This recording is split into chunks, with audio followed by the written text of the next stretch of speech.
तो बच्चों chemical properties के बारे में हमने बात की है इथेनिक एसिड के, मतलब रिएक्शंस ऑफ इथेनिक एसिड के बारे में, राइट।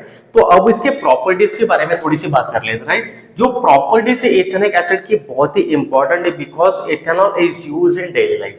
इसे डेली लाइफ में हम यूज करते हैं लेकिन हमें पता नहीं, राइट। तो कहां पे यूज करते हैं, देखो यहाँ पे सबसे पहले बेटा ethanoic acid is commonly use as acetic acid. इसे एसिटिक एसिड भी यूज बोलते हैं, राइट, एसिटिक एसिड भी बोला जाता है। तो एसिटिक एसिड हम कहां पे यूज करते हैं बेटा, एसिटिक एसिड क्या होता है, विनेगर होता है। अब आपको विनेगर पता है क्या होता है, विनेगर मतलब 5 to 8% एसिटिक एसिड उसमें यूज करते हैं वाटर में, मतलब 5 to 8% acetic acid is use in water and that we called vinegar. इसे क्या बोलते हैं हम, विनेगर। अब विनेगर कहां यूज करते हैं बेटा, it is use in many preservatives. बहुत सारे प्रिजर्वेटिव्स में हम विनेगर को यूज करते हैं। जैसे कि एग्जांपल बता दो मैं आपको, चाइनीज फूड मटेरियल्स में हम इसे यूज करते हैं। It is use in pickles, ये पिकल्स, जैम्स, जेलीज, जो भी फूड प्रोडक्ट आप मॉल में देखते हैं, डीमार्ट में देखते हैं, उसमें देखो आपको पिकल्स में, जैम्स और जेलीज में विनेगर होता है, उस पर लिखा होता है, राइट। तो 5 to, ये याद रखना है आपको, 5 to 8% solution of acetic acid in water that we called vinegar, उसे विनेगर बोला जाता है। 5 to 8% acetic acid, okay. Next point देखो, ग्लासियल एसिटिक एसिड जो होता है, ग्लासियल एसिटिक एसिड मतलब प्योर एसिटिक एसिड, राइट, और प्योर इथेनिक एसिड, ये जो होता है बेटा, इसका जो मेल्टिंग पॉइंट है, इसका मेल्टिंग पॉइंट है 290 केल्विन। कितना, 290 केल्विन इसका मेल्टिंग पॉइंट है, that is 17 degree Celsius, and it is often freezes in winter in cold climates. इसका मतलब इथेनिक एसिड कोल्ड कंट्रीज में क्या होता है, फ्रीज भी होता है। क्या होता है, फ्रीज होता है बेटा। तो ethnic acid can freezes in the cold countries, ये भी आपको याद रखना है। नेचर की अगर बात करेंगे इथेनिक एसिड, तो इथेनिक एसिड क्या होता है, एक वीक एसिड होता है, मतलब ये आयनाइज तो होता है, ये वाटर में डिसॉल्व तो होता है लेकिन पार्शियली डिसॉल्व होता है। एक एग्जांपल देखते हैं, जैसे कि CH3COOH, मतलब इथेनिक एसिड को हमने वाटर के अंदर डाल दिया, राइट। तो ये एसिड है, लेकिन कौन सा एसिड है बेटा, वीक एसिड है। क्यों वीक एसिड है, बिकॉज ये वाटर में डिसॉल्व तो होता है लेकिन कंप्लीटली नहीं होता। तो इसमें से हाइड्रोजन आयन हमें मिलता है, that is H plus CH3COO minus. इसमें क्या समझ में आ रहा है, कंप्लीट हाइड्रोजन निकल रहे क्या, नहीं निकल रहे, एक हाइड्रोजन निकल रहा है और बाकी बाहर जा रहे हैं हाइड्रोजन। तो ये पार्शियली आयनाइज हो रहा है। क्या हो रहा है, partially ionize in water, right, partially ionize in water. इसका मतलब क्या है बेटा, कि ये वाटर में डिसोशिएट तो होता है लेकिन कंप्लीटली नहीं होता। और आपको पता है strong acids and weak acids, strong acids are those acids which can dissolve in water completely and gives complete H plus ion, जो कंप्लीट हाइड्रोजन आयन देते हैं। इसमें तो कंप्लीट हाइड्रोजन आयन नहीं मिल रहा है हमें। क्लियर है बात, ओके। नेक्स्ट, इसका जो pH होता है बेटा, इसका pH है 2.4। कितना pH है, 2.4। इसका मतलब ये वीक एसिड है, जितना pH उसका कम होगा उतना वो स्ट्रांग होगा। जैसे कि 1 pH किसका है, हाइड्रोक्लोरिक एसिड का। तो hydrochloric acid is stronger than ethanoic acid. क्यों, क्योंकि हाइड्रोक्लोरिक एसिड का pH 1 है, इसका pH 2.4 है, राइट। और ये यूनिवर्सल इंडिकेटर स्केल पे कौन सा कलर देता है, रेड येलो कलर देता है। ये बात आपको याद रखनी है, राइट। और HCl हाइड्रोक्लोरिक एसिड कौन सा देता है, रेड कलर देता है, और ये कौन सा देता है, रेड येलो कलर देता है यूनिवर्सल इंडिकेटर पे। इसका मतलब hydrochloric acid is stronger acid than ethanoic acid. बेटा क्लियर है, एकदम सिंपल था इसके प्रॉपर्टीज के बारे में। अब हम बात करने वाले एडिशन रिएक्शन और सब्स्टिट्यूशन रिएक्शन के बारे में, ठीक है। देखो तो चलिए बच्चों, अब हम बात करते हैं एडिशन रिएक्शन और सब्स्टिट्यूशन रिएक्शन के बारे में। एडिशन मतलब क्या, कंपाउंड्स के साथ कुछ तो ऐड हो रहा है, राइट। एक एग्जांपल देखते हैं एडिशन रिएक्शन का, unsaturated compounds convert into saturated compound. मतलब अनसैचुरेटेड कंपाउंड को हम सैचुरेटेड कंपाउंड्स में कन्वर्ट करेंगे, उसे हम बोलते हैं एडिशन रिएक्शन। देखो एक एग्जांपल लेते हैं अनसैचुरेटेड का, CH2 double bond CH2, right, ethene. इसका हम क्या करेंगे बेटा, हाइड्रोजनेशन करेंगे, मतलब हाइड्रोजन को ऐड करेंगे किसके प्रेजेंस में, निकेल, पैलाडियम और प्लैटिनम, मतलब ये मेटल के प्रेजेंस में। सो ये मेटल क्या है, एज अ कैटलिस्ट यहाँ पे बिहेव करेंगे, राइट। तो इसको क्या करेंगे बेटा, हम जो अनसैचुरेटेड है इसका ये बॉन्ड निकल जाएगा और हाइड्रोजन ऐड हो जाएंगे। तो ये बन जाएगा यहाँ पे CH3 सिंगल बॉन्ड CH3। ये जो कंपाउंड है इसे हम बोलते हैं इथीन, ENE बराबर। और ये जो कंपाउंड बन गया इसको हम बोलते हैं इथेन। क्या बोलते हैं? इथेन। तो इसमें क्या समझ में आ रहा है आपको? डबल बॉन्ड जो है सिंगल बॉन्ड में कन्वर्ट हो गया, मतलब इस रिएक्शन में क्या हो रहा है? हाइड्रोजनेशन ऑफ इथीन बराबर। और सेकंड क्या? Unsaturated compound is convert into saturated compound. Unsaturated से सैचुरेटेड कंपाउंड बनाया जाता है बराबर। यहां तक क्लियर है आपको? इसी रिएक्शंस को हम क्या बोलते हैं बेटा? हाइड्रोजनेशन रिएक्शन बोलते हैं। कौन सा?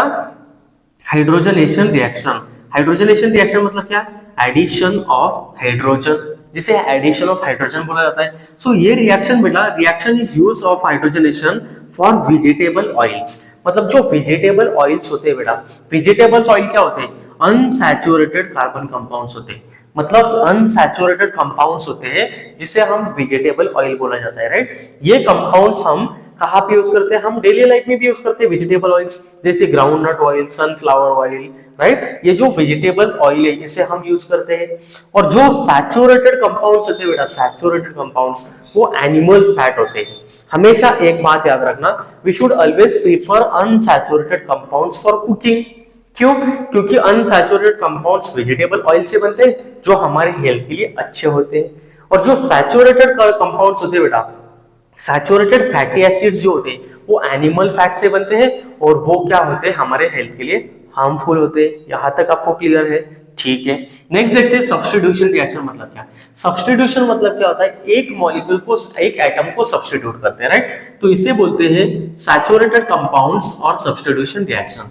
ये सैचुरेटेड कंपाउंड में होती है रिएक्शन। जैसे कि देखो यहाँ पे मैंने लिखा CH4 और Cl2, सब्स्टिट्यूशन करना है। क्या करना है? सब्स्टिट्यूशन।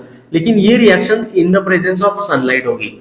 एक बात आपको याद रखनी है कि ये रिएक्शन सनलाइट के प्रेजेंस में ही होती है, राइट। अब सब्स्टिट्यूशन क्या होगा? क्लोरीन यहाँ पे जाएगा और एक हाइड्रोजन निकल आएगा, तो यहाँ पे बन जाएगा CH3Cl प्लस HCl। सब्स्टिट्यूशन किसका हो रहा है? क्लोरीन ऐड हो रहा है और हाइड्रोजन निकल रहा है, that we called substitution reaction. और इस रिएक्शन में सैचुरेटेड कंपाउंड्स में ही होते हैं। ये इस टाइप के रिएक्शन सिर्फ सैचुरेटेड कंपाउंड्स में होते हैं, ये आपको याद रखना है। ये इन द प्रेजेंस ऑफ सनलाइट होती है, ये भी आपको याद रखना है, राइट। सैचुरेटेड कंपाउंड्स बेटा हमेशा स्टेबल कंपाउंड होते हैं, ये कंपाउंड्स हमेशा स्टेबल होते हैं। And second important point, saturated compounds are less reactive. ये ज्यादा रिएक्टिव नहीं होते, मतलब फास्ट में रिएक्शन नहीं करते, स्लोली रिएक्शन करते हैं सैचुरेटेड कंपाउंड्स। जो अनसैचुरेटेड कंपाउंड्स होते हैं बेटा, अनसैचुरेटेड कंपाउंड्स ये हमेशा क्या होते हैं? अनस्टेबल होते हैं। मतलब ये रिएक्शन क्या करते हैं? फास्ट में रिएक्शन करते हैं। ये रिएक्शन क्या करते हैं? फास्ट में रिएक्शन करते हैं। ये बात आपको याद रखनी है, दिमाग में रखना है, ठीक है। यहां तक आपको क्लियर है? तो मैंने बोल दिया unsaturated long chain of carbon ये क्या होता है? Vegetable oil. और सैचुरेटेड जो होता है एनिमल फैट होता है। क्लियर है बेटा? ठीक है, यहां तक क्लियर है? This is addition reaction, this is about substitution reaction. तो चलिए बच्चों स्टार्ट करते हैं combustion reaction. This is also called as oxidation reaction, right. Oxidation reaction क्यों बोलते हैं? क्योंकि ये रिएक्शन ऑक्सीजन के प्रेजेंस में होती है, right, that we called oxidation reaction. देखो कंबशन रिएक्शन को ऑक्सीडेशन रिएक्शन भी बोलते हैं, means the reaction takes place in the presence of oxygen, right. अब ये देखो मीथेन गैस है, मीथेन गैस को ऑक्सीजन के प्रेजेंस में अगर बर्न किया तो बन जाएगा carbon dioxide, water vapour and lot amount of heat. इसका मतलब जो कंपाउंड से मीथेन या इथेनॉल, इसे अगर हम बर्न करेंगे ऑक्सीजन के प्रेजेंस में, लॉट ऑफ हीट इवॉल्व होती है, क्योंकि ये दोनों भी क्या है? फ्यूल है। मीथेन मतलब क्या होता है? CNG, right. और इथेनॉल तो आपको पता है जो पेट्रोल में भी यूज किया जाता है, राइट। तो मीथेन को अगर बर्न करेंगे तो कार्बन डाइऑक्साइड, वाटर वेपर और हीट देगा। सेकंड इथेनॉल, इथेनॉल की अगर बर्निंग करेंगे बेटा तो हमें मिलेगा carbon dioxide, heat and light, right. यहाँ पे हीट एंड लाइट भी मिलेगा और यहाँ पे वाटर वेपर भी रिलीज हो गई, राइट। यहाँ तक आपको क्लियर है? देखो सैचुरेटेड हाइड्रोकार्बन्स क्या होते हैं बेटा? सैचुरेटेड, ये दोनों भी आपको दिख रहे हैं सैचुरेटेड हाइड्रोकार्बन से, राइट। अगर ये दोनों को बर्न करते हैं बेटा तो हमें कौन सी फ्लेम मिलेगी? क्लीन ब्लू फ्लेम मिलेगी। इसका मतलब क्या है? Saturated hydrocarbons like alkane, saturated hydrocarbon क्या होते हैं? अल्केन होते हैं। इसमें देखो सिंगल बॉन्ड है कार्बन कार्बन के बीच में, ये भी सैचुरेटेड है, मीथेन। तो सैचुरेटेड हाइड्रोकार्बन्स हमेशा क्लीन फ्लेम देते हैं। आप जैसे कि आपके घर में देखो LPG CNG होता है, तो LPG मतलब लिक्विफाइड पेट्रोलियम गैस, जिसमें क्या होता है? ब्यूटेन होता है। और CNG हम व्हीकल में यूज करते हैं, राइट।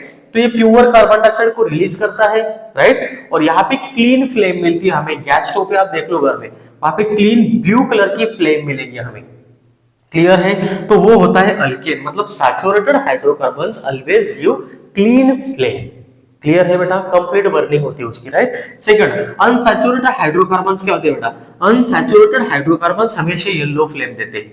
कौन सी फ्लेम देते हैं? Yellow flame. अब अनसैचुरेटेड कौन से? अल्कीन और अल्काइन, ये दोनों भी क्या है? अनसैचुरेटेड है। कुछ एग्जांपल, यस एग्जांपल है जैसे कैम्फर एंड नैप्थेलिन।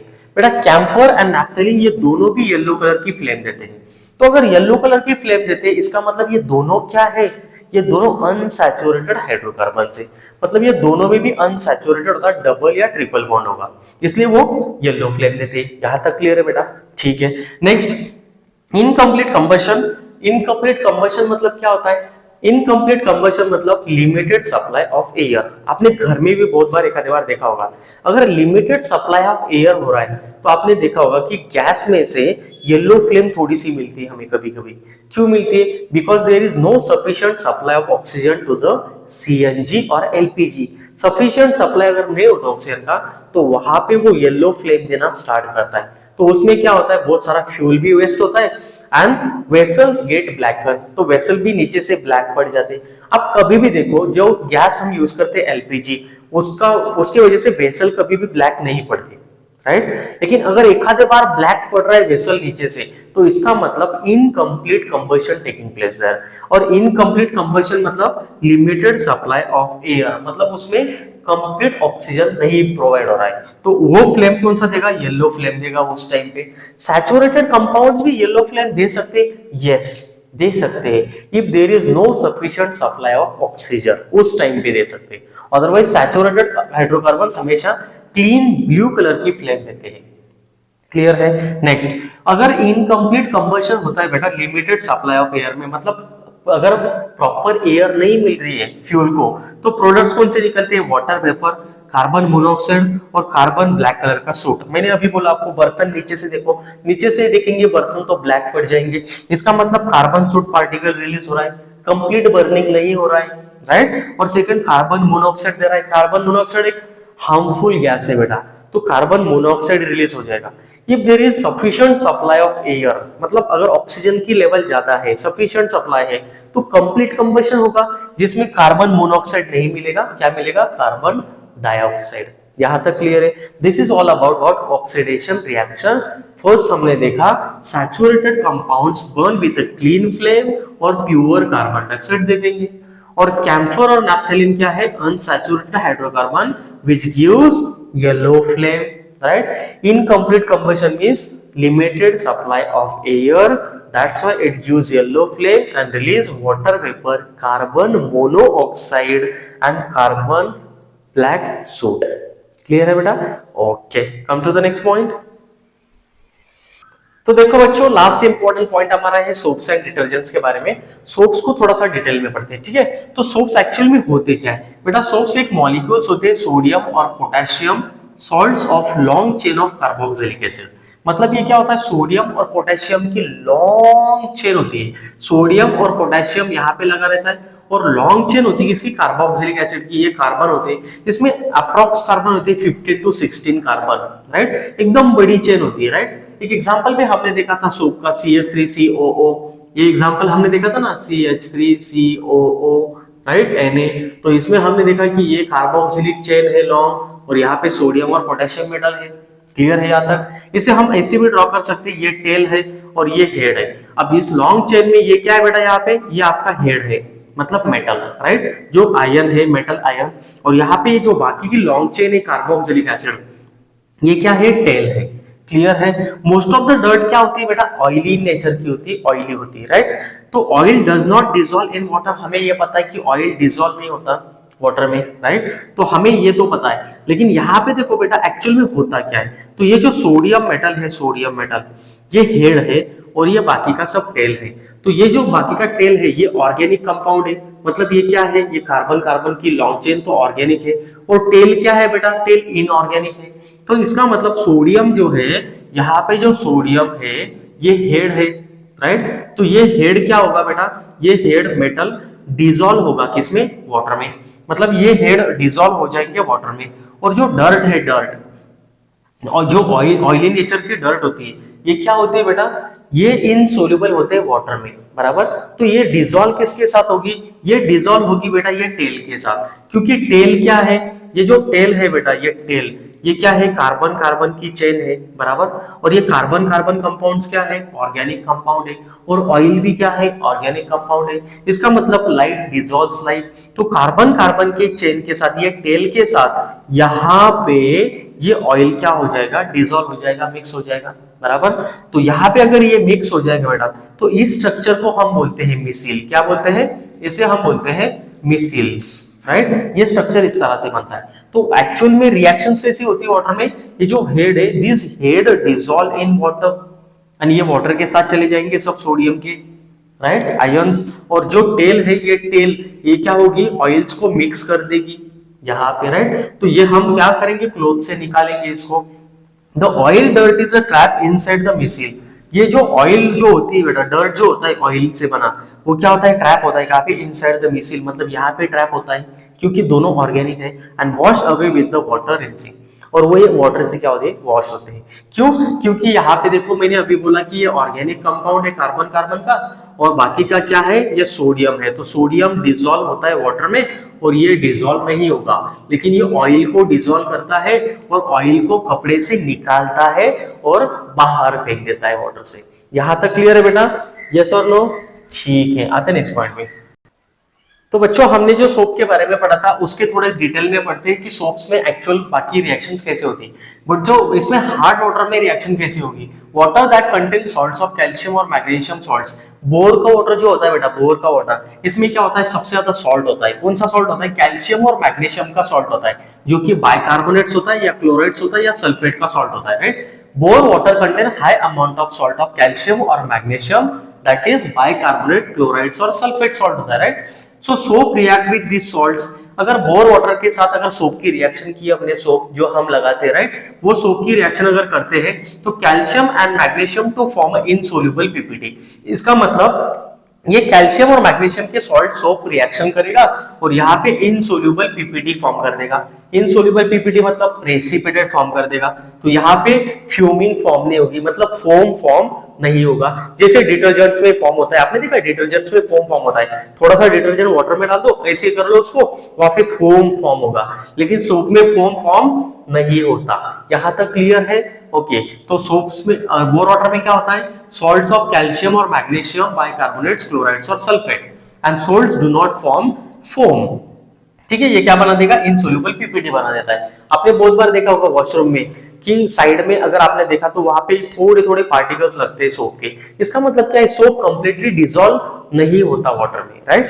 नेक्स्ट है डिटर्जेंट्स। अब डिटर्जेंट्स क्या होते हैं बच्चों, detergents are very effective in hard water. मतलब आपके अगर एरिया का वाटर हार्ड है, बोर वाटर है, तो वहां पे भी हम डिटर्जेंट्स यूज कर सकते हैं। कैसे, देखो डिटर्जेंट्स क्या होती है इससे पहले समझते हैं। Sodium salts of sulphonic acid, ये सोडियम का सॉल्ट होता है सल्फोनिक एसिड के साथ, और अमोनियम सॉल्ट्स विद क्लोराइड्स और ब्रोमाइड्स। ये नहीं तो अमोनियम सॉल्ट होता है क्लोराइड्स और ब्रोमाइड के साथ। मतलब डिटर्जेंट्स दो टाइप के होते हैं, एक होता है sodium salt of sulphonic acid, और दूसरा होता है अमोनियम सॉल्ट ऑफ क्लोराइड्स और bromides.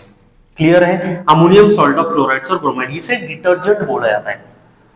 Detergents do not form insoluble PPT. इसका मतलब ये इनसोल्यूबल पीपीटी फॉर्म नहीं करते।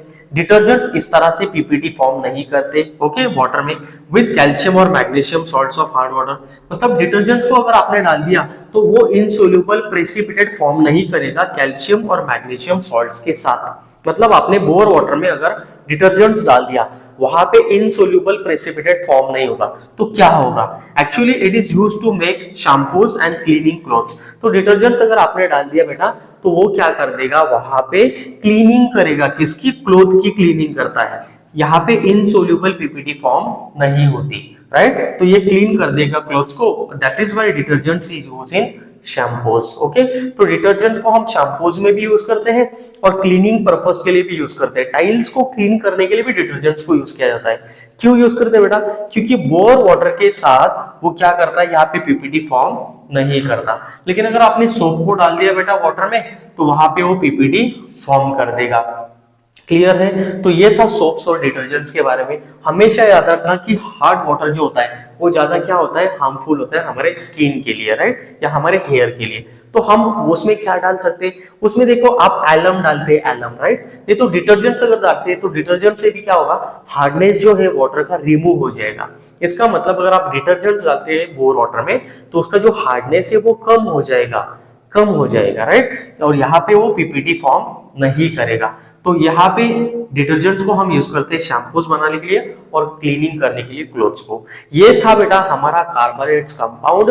हम स्टार्ट करने वाले PYQ of chapter 1 2 3 4 all chemistry के जो क्लास 10 के चैप्टर्स है उसकी पीवाईक्यू में अपलोड करने वाला हूं, ठीक है। तो वो अभी हम देखना है वहां पे, ठीक है।